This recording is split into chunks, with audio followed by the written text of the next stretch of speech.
नवनाथ भक्तिसार अध्याय 10 गहिनीनाथांचा जन्म. श्री गणेशाय नमः.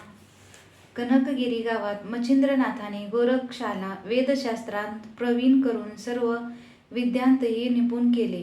त्यास ब्रह्मज्ञान सांगितले, विविध अस्त्रांची माहिती दिली, शाबरी विद्या शिकविली. त्यानंतर शाबरी मंत्राच्या प्रभावाने समस्त देवतांना आवाहन करून गोरक्षास त्यांच्या पायावर घातले. त्या देवतांनी त्याला अनेक शुभ आशीर्वाद व उत्तमोत्तम वर देऊन त्यांचे कौतुक केले. त्या प्रसंगी आपण या गोरक्षास तपश्चर्येस बसवावे, म्हणजे त्याचे बल, तेज व सामर्थ्य वाढेल, असे सांगून त्या सर्व देवता मच्छिंद्रनाथास वंदन करून आपापल्या स्थानी गेल्या. त्या मुक्कामी पुढे काही दिवसांनी मच्छिंद्रनाथ कोठेतरी बाहेर गेला असताना गोरक्षनाथ एकटाच संजीवनी मंत्राचा पाठ करीत बसला होता. त्यावेळी तो एकटाच आहे असे पाहून गावातील काही लहान मुले त्याच्या पाशी आली. त्यांनी हातातील चिखलाचा गोळा त्याच्या समोर धरला आणि याची बैलगाडी बनवून दे असे सांगितले. त्यावर त्यांची ब्याद टाळवण्यासाठी गोरक्ष म्हणाला, बाबांनो, मला मातीची गाडी बनवता येत नाही, तेव्हा तुम्हीच तुमची खेळणी करा आणि खेळा. गोरक्षांच्या सांगण्यावरून मुलांनी प्रयत्नपूर्वक एक बैलगाडी बनवली, पण गाडीवानाशिवाय तिला शोभा नाही म्हणून चिखलाचा एक पुतळा बनवू लागली. तो काही त्यांना तयार करता येईना. शेवटी ती मुले पुन्हा गोरक्षाकडे आली व कृपा करून या मातीपासून एक लहानसा माणूस बनवून दे अशी विनंती केली. गोरक्षाला त्यांचे मन मोडवेना. त्याने ती ओली माती घेतली आणि एकीकडे पुतळा बनवीत असताना मुखाने संजीवनी मंत्राचा पाठ चालूच ठेवला. त्यामुळे त्या मंत्राच्या प्रभावाने तो लहानसा कर्दम पुतळा सजीव झाला आणि त्या ठिकाणी एक बालक निर्माण झाले. ते आपल्या बाल स्वभावास अनुसरून रडू लागले.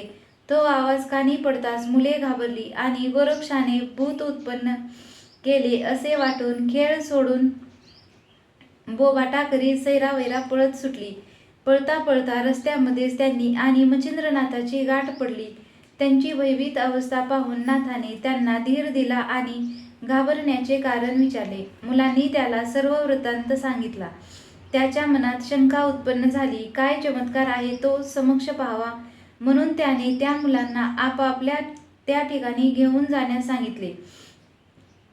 पण भीतीमुळे कोणीही तेथे येण्यास तयार होईना. तेव्हा नाथाने, तुम्ही जवळ येऊ नका, दुरूनच ते ठिकाण दाखवा असे म्हणून त्यांची समजूत काढली. त्याचा होकार देऊन मुलांनी दुरूनच ते ठिकाण दाखविले. मच्छिंद्र तेथे गेला असता त्याला गोरक्ष दिसला आणि तोही इतर मुलांप्रमाणे घाबरून दडून बसला होता. अचानक त्याला जमिनीवर रडत पडलेलं एक नवजात बालक दिसले. त्यावेळी त्या बालकाचे तेज पाहून हा करभाजन ऋषी असल्याचे मच्छिंद्राच्या तत्काळ लक्षात आले. त्यांनी त्याला उचलले आणि गोरक्षाला हाका मारीत दारोदार लागला. तेव्हा मच्छिंद्रनाथ भूताला घेऊन आलेला पाहून घरोघरची लहान मुले घाबरून गोंगाटा घालून लपू लागली. तेव्हा लोक विचारू लागले, महाराज, तुम्ही आमच्या मुलांना कसली भीती दाखवली आहे आणि हे मूल कोणाचे? तेव्हा गोरक्षाला भेटल्याशिवाय मलाही काही सांगता येत नाही असे म्हणून तो पुढे जात राहिला. एके ठिकाणी मच्छिंद्राची हाक ऐकून लपलेला गोरक्ष बाहेर आला, पण त्याच्या हातात त्या बालकाला पाहून पुन्हा पळला. तेव्हा मच्छिंद्राने त्या बालकाला एका सुरक्षित ठिकाणी ठेवले आणि गोरक्षाला हुडकून काढून प्रेमाने थोपटून सर्व काही नीट विचारून घेतले. गोरक्षाने त्याला घडलेला प्रकार सांगताच तो म्हणाला, अरे घाबरू नकोस. पुतळा बनवताना तू म्हणत असलेल्या संजीवनी मंत्रामुळे त्या पुतळ्यात प्राण आले हे लक्षात घे. तू जसा गौरातून जन्मास आलास तसा हा करभजन पुतळ्यात प्रवेश करून प्रगट झाला आहे. तो तुझ्या माझ्यासारखाच मनुष्य आहे. आपण त्याचे गहिनीनाथ असे नाव ठेवू. ते ऐकून गोरक्षास बरे वाटले. मग ते दोघे त्या बालकापाशी आले आणि त्याला घेऊन मुक्कामी परतले. मच्छिंद्राने त्याला दूध पाजले आणि वस्त्राची झोळी झाडाला बांधून त्यात त्याला निजवले. इकडे गावामध्ये ही वार्ता समजताच समस्त गावकरी मंडळी चौकशी करण्याच्या उद्देशाने नाथापाशी जमली. त्यांनी त्या बालकाविषयी अधिक जाणून घेण्याची इच्छा प्रकट केली.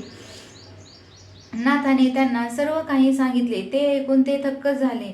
नाथाच्या संजीवनी मंत्राचाच तो प्रभाव हे कळताच त्यांनी त्यांची प्रशंसा केली आणि त्यांच्या पायावर डोके ठेवून म्हणाले, आपण या मुलाच्या बाबतीत काय करायचे ठरविले आहे?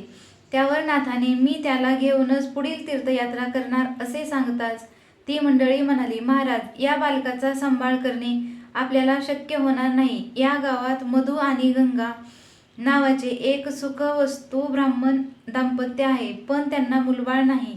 तुम्ही त्यांना या बाळाला सांभाळण्यास सांगितले तर ती दोघे याच्या संगोपनाची जबाबदारी मोठ्या आनंदाने स्वीकारतील.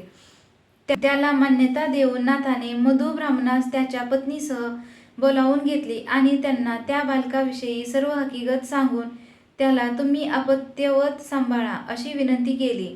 त्यावेळी गंगेच्या मनातील सर्व शंकांचे निराकरण करून नाथाने, या गहिनीला तुझाच पुत्र म्हणून जग ओळखील. आम्ही त्याची आशा ठेवीत नाही असे वचन दिले आणि गहिनीला तिच्या हवाली करून गोरक्षासह हिमालयाकडे निघाला. गोरक्षाला तपश्चर्येसाठी बद्रिका आश्रमात ठेवण्याचा त्याचा विचार होता.